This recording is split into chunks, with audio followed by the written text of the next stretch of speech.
प्रिय विद्यार्थियों, जय हिंद। टारगेट ऑनलाइन क्लासेस में आपका स्वागत है। मध्य प्रदेश समान अध्ययन में पिछली क्लास में हमने मध्य प्रदेश के मुख्य सचिव पर चर्चा की थी। लास्ट में हमने बोला था कि मध्य प्रदेश के मुख्य सचिव जो है आपको बताए जाएंगे। तो कुछ टेक्निकल कारणों से क्या है कि लास्ट में मुख्य सचिव की फोटो जो है नहीं लग पाई थी। ठीक है, तो आज हम क्लास वहीं से स्टार्ट कर रहे हैं। सबसे पहले हम मध्य प्रदेश के सभी मुख्य सचिव की चर्चा करेंगे। उसके बाद फिर जो है राज्य सचिवालय को किन किन स्तर पर बांटा गया है उस पर चर्चा करते हैं। देखिए, मध्य प्रदेश में मुख्य सचिव से क्वेश्चन ऐसा एक आध बार पूछा गया है कि आपके सामने 4 विकल्प रहेंगे, उसमें से पूछ लिया जाएगा कि निम्नलिखित में कौन मध्य प्रदेश का मुख्य सचिव रहा है, या क्वेश्चन उन चारों में से ये पूछ लिया जाएगा कि निम्नलिखित में कौन मध्य प्रदेश का मुख्य सचिव नहीं रहा है। तो ऐसे क्वेश्चन को सॉल्व आप तभी कर सकते हैं, सही तरीके से आंसर तभी दे सकते हैं जब आपको मध्य प्रदेश के सभी मुख्य सचिव के बारे में जानकारी रहे। हालांकि थोड़ा सा ये कठिन काम है, इतने मुख्य सचिव को जो है याद करना एक साथ। इसलिए आप इनको इसी तरह क्या करिए कि 2 से 3 बार जो है पढ़िए, बीच बीच में आप इनका रिवीजन करते रहेंगे तो आपको ये क्या है याद हो जाएगा। देखिए, सबसे पहली चीज जो कुछ प्रमुख क्वेश्चन बनते हैं उसकी चर्चा हमने पहले ही कर ली थी कि मध्य प्रदेश के प्रथम मुख्य सचिव कौन थे। एच.सी. कामत थे। इनका कार्यकाल 1956 से लेकर 1963 तक था, और आप ये भी कह सकते हैं कि सबसे लंबा कार्यकाल था इनका। समझ रहे हैं, सबसे लंबा कार्यकाल इन्हीं का था। ठीक है, सबसे लंबा कार्यकाल एच.सी. कामत का था। उसके बाद दूसरे जो आपके सचिव हैं श्री आर.पी. नरोहा हैं, जिनके नाम पर नरोहा प्रशासनिक अकादमी भोपाल में बनी हुई है। तो पहले 2 नाम तो बहुत इंपॉर्टेंट थे, इनकी चर्चा हमने पहले भी की थी। उसके बाद तीसरे मुख्य सचिव जो है, देखिए श्री एम.पी. श्रीवास्तव हैं। 1968 से लेकर 1969 तक जो मुख्य सचिव होता है, इसका कोई निश्चित कार्यकाल नहीं होता है। ये मुख्यमंत्री के प्रसाद पर्यंत तक रहता है, मतलब जब तक मुख्यमंत्री चाहेगा। तो आप देखिए, इनका कार्यकाल 1 ही साल का है, श्री एम.पी. श्रीवास्तव। चौथे मुख्य सचिव हैं आपके श्री आर.पी. नायक। ठीक है, चौथे मुख्य सचिव कौन है? आर.पी. नायक। 1969 से 72 तक कार्यकाल था इनका। उसके बाद श्री आर.पी. नरोहा फिर से हो जाते हैं 72 से लेकर 74 तक, 5वें। आप देखिए, आप आर.पी. नरोहा यहाँ पर भी प्रशासनिक वो मुख्य सचिव थे और यहाँ पर भी, तो ये क्या है 2 बार बन गए हैं। ठीक है, 6वें नंबर पे आप देखिए श्री एम.एस. चौधरी जो है 1974 से लेकर 1975 तक जो है आपके मुख्य सचिव रहे हैं। उसके बाद आप देखिए 7वें नंबर पर श्री एस.सी. वर्मा 1975 से लेकर 77 तक इनका कार्यकाल था। फिर आप देखिए श्री एल. पसरीचा 1977 से लेकर 80 तक इनका कार्यकाल था। उसके बाद श्री बी.के. दुबे 1980 से 1980 तक इनका छोटा कार्यकाल था। उसके बाद श्री जगतपति, इनका कार्यकाल 1980 से लेकर 1982 तक था। उसके बाद श्री बीरबल 1982 से लेकर 83 तक था।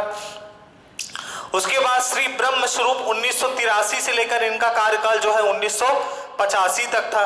उसके बाद आप देखिए श्री के.सी.एस. आचार्य 1985 से लेकर 1988 तक था। श्री एम.एस. सिंहदेव 1988 से लेकर 1988 तक कार्यकाल था। उसके बाद श्री आर.एन. चोपड़ा जो है 88 से लेकर 89 तक कार्यकाल था। उसके बाद आप देखिए श्री आर.एस. खन्ना जो है 89 से लेकर 90 तक इनका कार्यकाल था। उसके बाद आर.पी. कपूर 90 से लेकर 91 तक कार्यकाल था। उसके बाद ये नाम बहुत इंपॉर्टेंट है, श्रीमती निर्मला बुच। ये क्या है? इनका कार्यकाल 1991 से लेकर 1993 तक था। ये मध्य प्रदेश की प्रथम महिला मुख्य सचिव थी। ठीक है, उसके बाद श्री एन.एस. सेठी जी जो थे, सोठी थे, श्री एन.एस. सोठी 1993 से लेकर 1995 तक इनका कार्यकाल था। उसके बाद श्री एस.सी. बिहार 1995 से लेकर 1997 तक इनका कार्यकाल था। उसके बाद श्री के.एस. शर्मा 97 से लेकर 2000 तक इनका कार्यकाल था। उसके बाद श्री पी.के. मल्होत्रा 2001 से लेकर 2002 तक कार्यकाल था। श्री ए.वी. सिंह 2002 से 2004 तक कार्यकाल था। उसके बाद श्री बीके शाह 2004 से लेकर 2004 तक इनका कार्यकाल था। श्री विजय सिंह 2004 से लेकर 2006 तक इनका कार्यकाल था। श्री आरसी साहनी का कार्यकाल 2006 से लेकर 2010 तक था। श्री अवनी बैस 2010 से लेकर 2012 तक कार्यकाल था। उसके बाद श्री आर परशुराम, इनका कार्यकाल 2012 से लेकर 2013 तक था। उसके बाद श्री एंटोनी डिसूजा, ये 2013 से लेकर 2016 तक था। उसके बाद श्री बसंत प्रताप सिंह 2016 से लेकर 2018 तक इनका कार्यकाल था। उसके बाद 3 लोगों के नाम यहां पर लिखे हुए हैं, आप देखिए। श्री सुधीर रंजन मोहंती 2018 से लेकर 2020 तक इनका कार्यकाल था। उसके बाद श्री एम गोपाल रेड्डी 2020 से 2020 तक कार्यकाल था। बहुत छोटा कार्यकाल था इनका, 2-3 महीने का था लगभग। वर्तमान समय में जो मध्य प्रदेश के मुख्य सचिव है श्री इकबाल सिंह बैस है, 2020 से अब तक है। इनकी जो नियुक्ति हुई है वो 24/3/2020 को इनकी नियुक्ति की गई है और वर्तमान समय पे ये मध्य प्रदेश के मुख्य सचिव हैं। ठीक है, तो मध्य प्रदेश के जितने भी अभी तक मुख्य सचिव हुए हैं टोटल 33 लोग हुए हैं, जिसमें से नरोहा साहब 2 बार बने हैं। तो अगर व्यक्ति के रूप में देखेंगे तो आप 32 लोग हैं और अगर क्रमानुसार देखेंगे तो टोटल 33 लोग जो है वर्तमान समय मध्य प्रदेश के मुख्य सचिव बने हैं। तो इस नाम को आप जो है 4 से 6 बार जो है, जब आप बीच बीच में इसको रिवाइज करेंगे या पढ़ेंगे तो आपको नाम जो है ये धीरे धीरे याद हो जाएंगे। ठीक है, तो अब यहां से हमारा मध्य प्रदेश में मुख्य सचिव का टॉपिक जो होता है समाप्त होता है। मतलब यह है कि जो राज्य का सबसे ऊंचा स्तर है, प्रशासनिक स्तर जो है, वो राज्य सचिवालय है और राज्य सचिवालय का जो सबसे बड़ा अधिकारी है, सबसे महत्वपूर्ण अधिकारी है, वो राज्य का मुख्य सचिव है। इसलिए हमने राज्य के मुख्य सचिव के बारे में यहां पर चर्चा कर ली है। अब हम चर्चा करेंगे संभाग स्तर पर, क्योंकि राज्य सचिवालय के बाद जो दूसरा स्वरूप आता है, जो दूसरा स्तर आता है, वो संभाग का आता है। तो आपको पता ही है, पिछली क्लास में हमने बता दिया था कि संभाग स्तर पर जो सबसे बड़ा अधिकारी होता है वो संभाग आयुक्त होता है, जिसको कमिश्नर के नाम से जाना जाता है। ठीक है, राज्य सचिवालय के बाद जो दूसरा स्तर होता है राज्य सचिवालय में जो सबसे मुख्य अधिकारी जो होता है वो कौन होता है? मुख्य अधिकारी, वो है आपका मुख्य सचिव। यह सबसे बड़ा अधिकारी जो है मुख्य सचिव। ठीक है, उसके बाद राज्य सचिवालय के बाद उसके नीचे जो काम करेगा वो स्तर कौन सा होगा? संभाग, जिनको हम डिवीजन के नाम से जानते हैं। और संभाग स्तर पर जो सबसे बड़ा अधिकारी होता है वो संभाग आयुक्त होता है। संभाग आयुक्त। ठीक है, तो हम सबसे पहले अब यहां पर चर्चा करते हैं संभाग आयुक्त की। संभाग आयुक्त,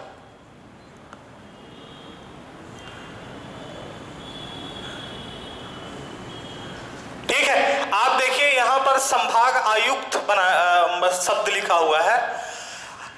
आप देखिए, जब हमने आपको मध्य प्रदेश पढ़ाना स्टार्ट किया था तो हमने आपको बताया था कि जो सी कैटेगरी के राज्य बनाए गए थे, सी कैटेगरी के राज्य, state A, state B, state सी तथा स्टेट डी। स्टेट सी में मध्य प्रदेश के 2 राज्य शामिल थे उस समय पर। 1947 स्वतंत्रता प्राप्ति के बाद जो संविधान सभा में प्रारूप तैयार किया था राज्यों के वर्गीकरण का, उसमें स्टेट सी में क्या किया गया था कि आप देखिए, स्टेट सी में हमने आपको बताया था कि एक आयुक्त की नियुक्ति की गई थी। समझ रहे हैं? जो स्टेट सी था उसमें एक आयुक्त की नियुक्ति की गई थी और उसके बाद वहां पर एक मुख्यमंत्री, मतलब संभाग आयुक्त की सहायता के लिए एक मुख्यमंत्री होता था और उसकी मंत्री परिषद होती थी। यहां पर वर्तमान समय में जो मध्य प्रदेश में स्थिति है, या कह लीजिए पूरे भारत में जो स्थिति है, यहां पर क्या किया गया है कि आप मतलब उस समय पर जितना बड़ा स्टेट सी था, लगभग वर्तमान समय में उतने बड़े ही आज की डेट में क्या है? संभाग है। इसलिए संभागों में जो व्यवस्था की गई है सबसे बड़े अधिकारी की, वो संभाग आयुक्त की गई है। तो आप यहां पर सबसे पहले बताएंगे कि संभाग स्तर पर संभाग स्तर पर सबसे बड़ा अधिकारी होता है। संभाग स्तर पर सबसे बड़ा अधिकारी होता है। जो संभाग आयुक्त होता है वो संभाग स्तर पर सबसे बड़ा अधिकारी होता है। इसकी जो नियुक्ति होती है यहां पर यहां सबसे बड़ा अधिकारी होता है वरिष्ठ आईएएस अधिकारी। वरिष्ठ आईएएस अधिकारी को संभाग आयुक्त के पद पर नियुक्त किया जाता है। संभाग आयुक्त के पद पर नियुक्त किया जाता है।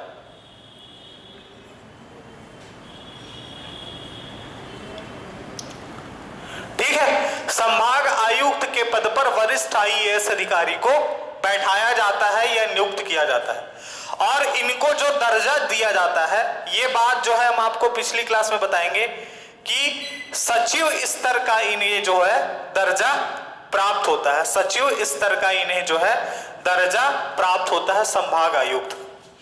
इसके अलावा आप बताएंगे कि वर्तमान समय में मध्य प्रदेश में 10 संभाग हैं। वर्तमान समय में मध्य प्रदेश में 10 संभाग हैं। इसलिए वर्तमान समय में 10 संभागायुक्त है। ठीक है, तो अगर यह क्वेश्चन पूछा जाए कि वर्तमान समय मध्य प्रदेश में कितने संभागायुक्त हैं, तो आप क्या बताएंगे?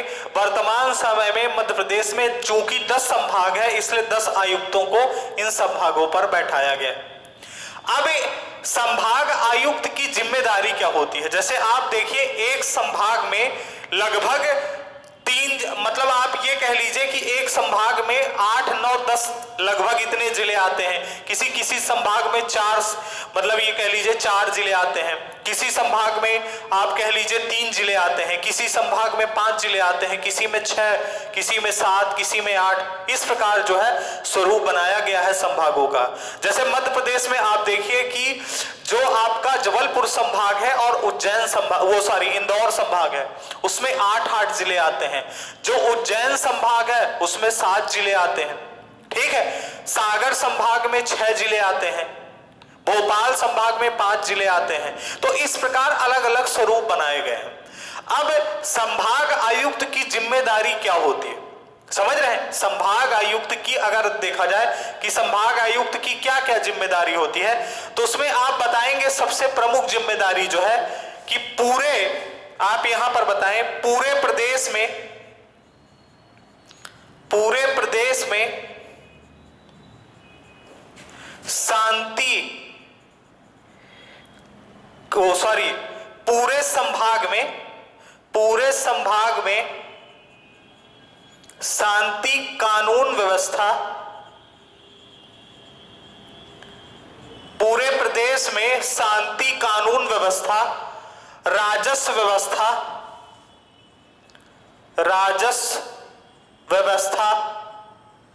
एवं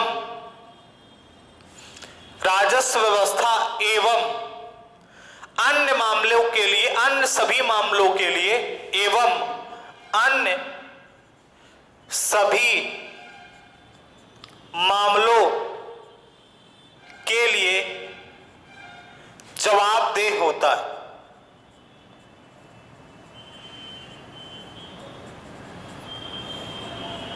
ठीक है, देखिए संभाग स्तर पर आप अगर इसको समझे वैसे कि इसका प्रमुख काम क्या होता है, इसका प्रमुख काम ये होता है कि पूरे संभाग के अंदर जितने भी जिले आते हैं उन सभी जिलों में आप ये कह लीजिए कि शांति व्यवस्था बनाए रखना, मतलब कानून व्यवस्था को सुचारू रूप से चलाने की जिम्मेदारी किसकी होती है? इसकी होती है संभाग स्तर पर। संभाग स्तर पर शांति कानून व्यवस्था बनाए रखने के लिए हमारे पास पुलिस उपलब्ध है, लेकिन पुलिस कोऑर्डिनेशन किसके साथ बनाकर काम करेगी? संभाग स्तर पर संभाग आयुक्त से। ठीक है, तो शांति कानून व्यवस्था बनाए रखना। दूसरी चीज राजस्व की व्यवस्था करना। राजस्व की व्यवस्था करने का मतलब संभाग में जो राजस्व व्यवस्था है, राजस्व व्यवस्था का मतलब यह है कि जिलों में जो राजस्व व्यवस्था है, समझ रहे हैं, उस पर नजर रखना। तहसीलों के अंदर जो राजस्व व्यवस्था है उन सब पर नजर रखना, इसका काम है संभाग आयुक्त का। मतलब आप ये कह लीजिए कि पूरे संभाग के अंदर राजस्व की व्यवस्था करना किसका काम है?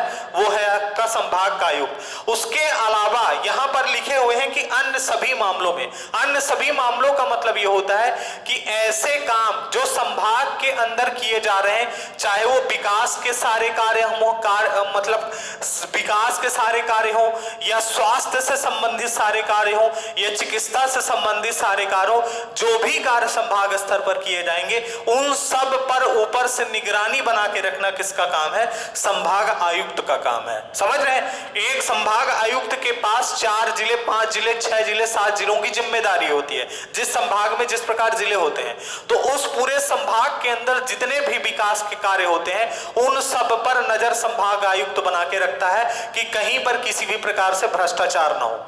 मतलब ये समझिए कि अगर कहीं पर कुछ मान लीजिए विकास का काम चल रहा है, तो संभाग आयुक्त वहां पर निरीक्षण करने जा सकता है कि वहां पर किस प्रकार का काम किया गया है, जिससे किसी भी प्रकार के भ्रष्टाचार होने के चांस क्या है? कम से कम रहे। ये एक संभाग आयुक्त की क्या होती है? जिम्मेदारी होती है।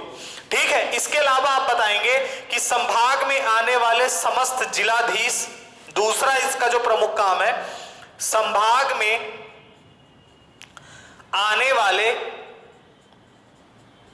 समस्त जिलाधीश एवं अन्य, ठीक है, एवं अन्य शासकीय उपक्रमों के साथ साथ, एवं अन्य शासकीय उपक्रमों के साथ साथ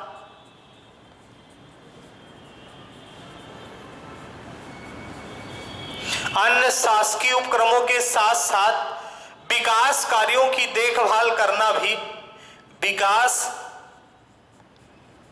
कार्यों की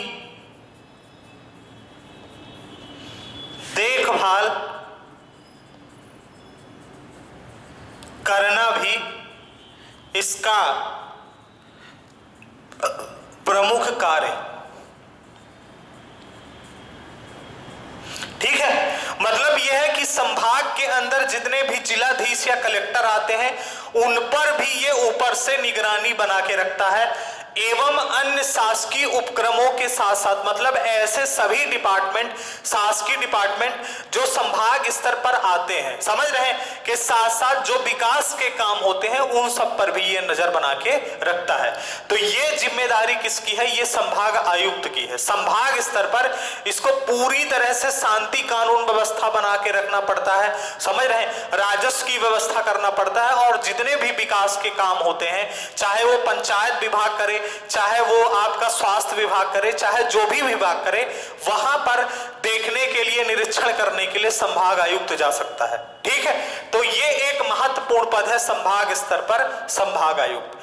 हालांकि इन सब के बारे में सभी को थोड़ी थोड़ी जानकारी रहती है, तो हम यहाँ पर इसको इसलिए पढ़ रहे हैं कि एक बार जो है ये हमारा सब कुछ एमपी का जो सिलेबस है वो कवर रहे, कोई भी चीज छूटने न पाए। ठीक है, उसके बाद आप देखिए दूसरा, उसके बाद उसके नीचे जो पद काम करता है संभाग के नीचे, यहां पर काम करता है, संभाग के नीचे जो स्तर होता है वो जिला होता है, और जिले का जो मुख्य अधिकारी होता है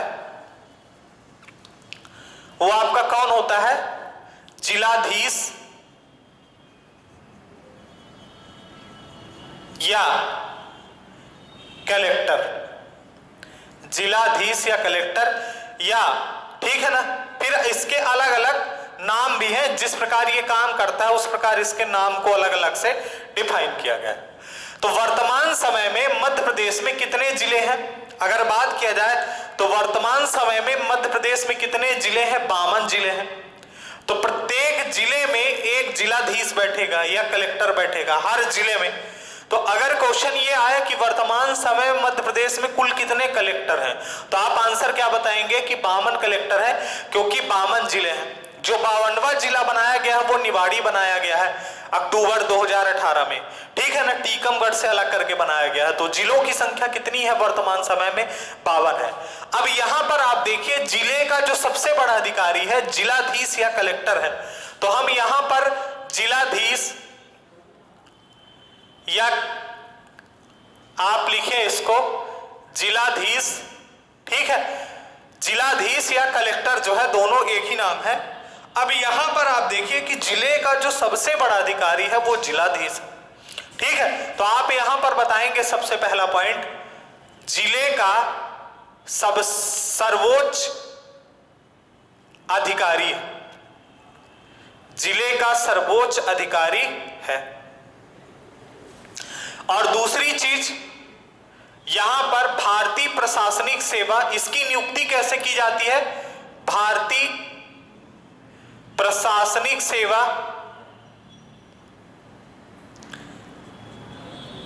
या राज्य लोक सेवा से पदोन्नति के बाद नियुक्ति की जाती है, ठीक है।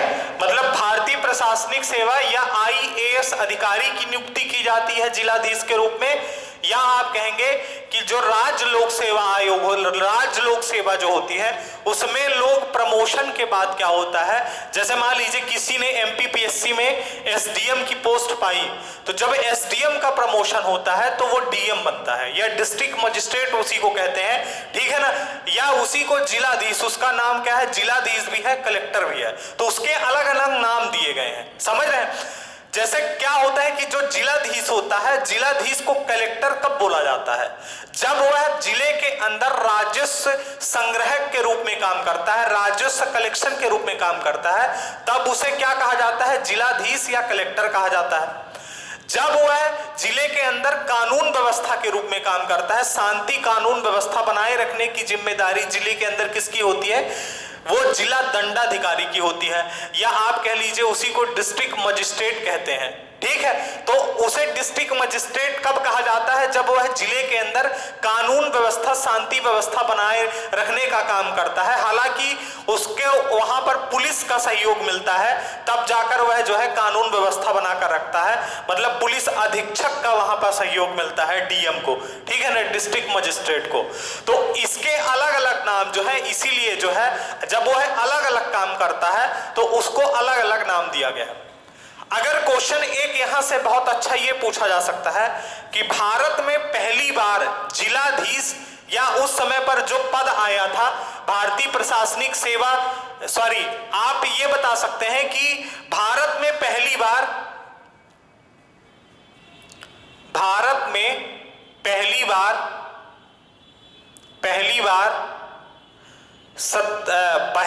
जिलाधिकारी, इसको जिलाधिकारी भी कहते हैं, ठीक है ना, जिलाधिकारी का पद 1772 में वॉरेन हेस्टिंग ने इस पद का सृजन किया था, इस पद का सृजन किया था। ये एक इंपॉर्टेंट पॉइंट है इससे रिलेटेड। भारत में पहली बार वॉरेन हेस्टिंग ने 1773 में, सॉरी ठीक है ना, इसको थोड़ा डेट चेक कर लेते हैं, 1772 में पहली बार जो है वॉरेन हेस्टिंग ने क्या किया था कि इस पद का सृजन किया था। और वॉरेन हेस्टिंग ने इस पद का जो सृजन किया था वो उस समय पर राजस्व कलेक्शन के लिए, समझ रहे हैं, राजस्व कलेक्शन के लिए इस पद का सृजन किया था जिलाधिकारी के रूप में। उस समय पर। उसके बाद ब्रिटिश कालीन समय में यह पद जिलाधिकारी के रूप में बड़ा प्रचलित था, लेकिन फिर धीरे धीरे धीरे धीरे जब हम धीरे धीरे आगे बढ़ते गए तो इसी पद का नाम बदलकर जिलाधिकारी से जिलाधीश, कलेक्टर, डिस्ट्रिक्ट मजिस्ट्रेट, जिला दंडाधिकारी अलग अलग रूपों में जो है प्रचलित हुआ है। तो आप यहां पर एक चीज और बताएंगे जिलाधीश के बारे में कि यह कलेक्टर के रूप में काम कब करता है? कलेक्टर के रूप में काम करेगा राजस्व कलेक्शन, राजस्व कलेक्शन के रूप में कार्य करता है। जब ये कलेक्टर के रूप में काम करेगा तो जिले के अंदर राजस्व कलेक्शन के रूप में कार्य करता है। ठीक है। जब ये डीएम या डिस्ट्रिक्ट मजिस्ट्रेट या आप कहेंगे जिला डिस्ट्रिक्ट मजिस्ट्रेट या जिला दंडाधिकारी जो है, यह जिला दंडाधिकारी के रूप में काम कब करेगा? जब जिले के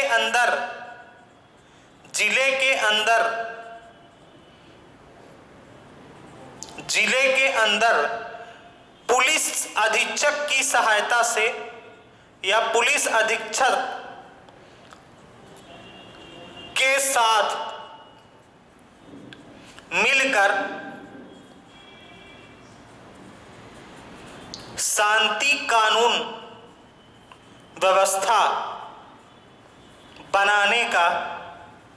बनाए रखने का कार्य करता है। ठीक है ना? मतलब इसका भी काम वही है, एक तरह से कहा जाए, जो किसका काम है? संभाग आयुक्त का काम है। संभाग आयुक्त का काम संभाग स्तर पर हर चीजें मेंटेन करना है। जिलाधीश का काम क्या है? जिलाधीश का काम जिले स्तर पर है। समझ रहे हैं? इसका काम भी वही है जो एक तरह से संभाग आयुक्त का काम है। संभाग आयुक्त को पूरे संभागों में, मतलब जितने भी उसके अंडर जिले आते हैं, उन सब पर हर चीज व्यवस्थित करना है, उसको व्यवस्थित रूप से चलाना है। और जिलाधीश का काम क्या है कि जिले के अंदर वही चीजें सब जो है सही तरीके से चलाना है। जब यह कलेक्टर के रूप में काम करता है जिले के अंदर, तो इसका काम होता है कि यह राजस्व कलेक्शन मतलब राजस्व कलेक्शन के रूप में काम करता है। जब यह जिले के अंदर शांति कानून व्यवस्था बना के रखता है, तब वह डिस्ट्रिक्ट मजिस्ट्रेट या जिला दंडाधिकारी के रूप में काम करता है। ठीक है। उसके अलावा जिले के अंदर जितने भी विकास के काम होते हैं, जितने भी जिले के अंदर शासकीय उपक्रम होते हैं, उन पर जो भी काम होते हैं, उसके अलावा जिले के अंदर जितने भी विकास के काम होते हैं, वो सब किसकी निगरानी में किए जाते हैं? जिलाधीश की निगरानी में किए जाते हैं। मतलब ये है कि अगर मान लीजिए हॉस्पिटल के अंदर कुछ भी आपको, मतलब हॉस्पिटल के अंदर कुछ भी काम चल रहा है, या मान लीजिए डीएम का कभी भी मन हुआ कि हम हॉस्पिटल में जाके देखें कि वहां की व्यवस्था कैसी है, तो अचानक वो निरीक्षण करने जा सकता है। ये पावर उसके पास है, जिले के अंदर हर चीज का निरीक्षण करने। अगर मान लीजिए कहीं पर सड़क बन रही है तो सड़क का निरीक्षण करने जा सकता है कि उस सड़क की गुणवत्ता कैसी है। कोई भी बिल्डिंग बन रही है सरकारी, उसको चेक करने जा सकता है कि उसकी गुणवत्ता कैसी रखी जा रही है। कोई हॉस्पिटल अगर बन रही है जिले के अंदर, तो उस हॉस्पिटल का निरीक्षण करने जा सकता है कि उस पर क्या है, किस प्रकार का जो है उसकी गुणवत्ता रखी गई है। उसके अलावा आप ये बताएंगे कि जिले का प्रथम नागरिक होता है, इसे जिले का प्रथम लोक सेवक कह लीजिए आप, प्रथम नागरिक, या यहीं पर हम ऐड कर देते हैं लोक सेवक होता है। ठीक है। तो ये काम जो है जिले स्तर पर किसका है? जिलाधीश या कलेक्टर का है। ये बात हमें जानकारी होनी चाहिए। हालांकि इसमें क्या है कि आप देखेंगे जिले के अलावा जब निचले स्तर पर आप जाएंगे तो आपको विकास खंड मिलेंगे, और विकास खंड पर जो सबसे बड़ा अधिकारी होता है, जो मुख्य अधिकारी होता है, वो कौन होता है? मुख्य अधिकारी वो एसडीएम होता है। तो विकास खंड में वही काम कौन करेगा? एसडीएम करेगा या डिस्ट्रिक्ट मजिस्ट्रेट करेगा? समझ रहे हैं? विकास खंड के अंदर जितने भी राजस्व के काम होंगे, विकास खंड के अंदर शांति कानून व्यवस्था रखने की जिम्मेदारी किसकी है? एसडीएम की है। समझ रहे हैं? उसके बाद अगर आप विकास खंड के नीचे आएंगे तो आपको क्या मिलेंगी? तहसीलें मिलेंगी। और तहसील में कौन सबसे मुख्य अधिकारी होता है? तहसील में जो मुख्य अधिकारी होता है वो तहसीलदार होता है। मुख्य अधिकारी कौन है? तहसीलदार। ठीक है, तहसीलदार। तो तहसील के अंदर, जैसे मान लीजिए कोई भी तहसील है, उस तहसील के अंदर राजस्व कलेक्शन, शांति कानून व्यवस्था बनाए रखना, कोई भी विकास का काम हो रहा है उस पर निगरानी बनाकर रखना, कोई भी डिपार्टमेंट है, कोई भी सरकारी डिपार्टमेंट है, उस पर कौन कौन से विकास के काम हो रहे हैं, क्या चल रहा है डिपार्टमेंट के अंदर, उन सब में नजर रखना किसका काम है? अगर तहसील स्तर पर आप देखेंगे तो तहसीलदार का है। समझ रहे? तो मध्य प्रदेश में राज्य सचिवालय, संभाग, जिला, विकासखंड और तहसील, इस प्रकार क्या होता है कि अगर कोई भी योजना राज्य से निकली हुई है, राज्य के सचिवालय से निकली हुई है, तो वो निचले स्तर तक क्या है, तब तक निचले स्तर पर किस प्रकार पहुंचती है? इस प्रकार पहुंचती है। इसका एक पैटर्न बनाया गया है कि राज्य सचिवालय से संभाग में निकलेगी, फिर संभाग से जिले पर पहुंचेगी, जिले से विकास खंड पर पहुंचेगी और विकास खंड से तहसील पर पहुंचेगी। ये चीज हमें ध्यान देना है। यहां से हमारा जो ये टॉपिक है मध्य प्रदेश की प्रशासनिक संरचना, यहां से ये टॉपिक जो होता है समाप्त होता है। ठीक है, तो नेक्स्ट क्लास में जो है हम मध्य प्रदेश की न्यायपालिका पर चर्चा करेंगे। मध्य प्रदेश की न्यायपालिका समाप्त होते ही जो हमारी मध्य प्रदेश की आप कह लीजिए कि पॉलिटी है, मध्य प्रदेश की पॉलिटी जो है वो समाप्त होती है।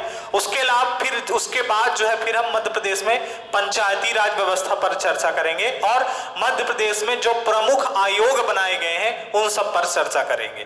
ठीक है, तो यहां से ये चीज आप जो है ध्यान रखिएगा। मध्य प्रदेश के जितने भी मुख्य सचिव हमने आपको बताए हैं उसको आप जो है एक कॉपी में लिखकर 4, 5, 6 बार, जितना बार आप उसको पढ़ सकते हैं, ठीक है, उसको पढ़िएगा। धन्यवाद।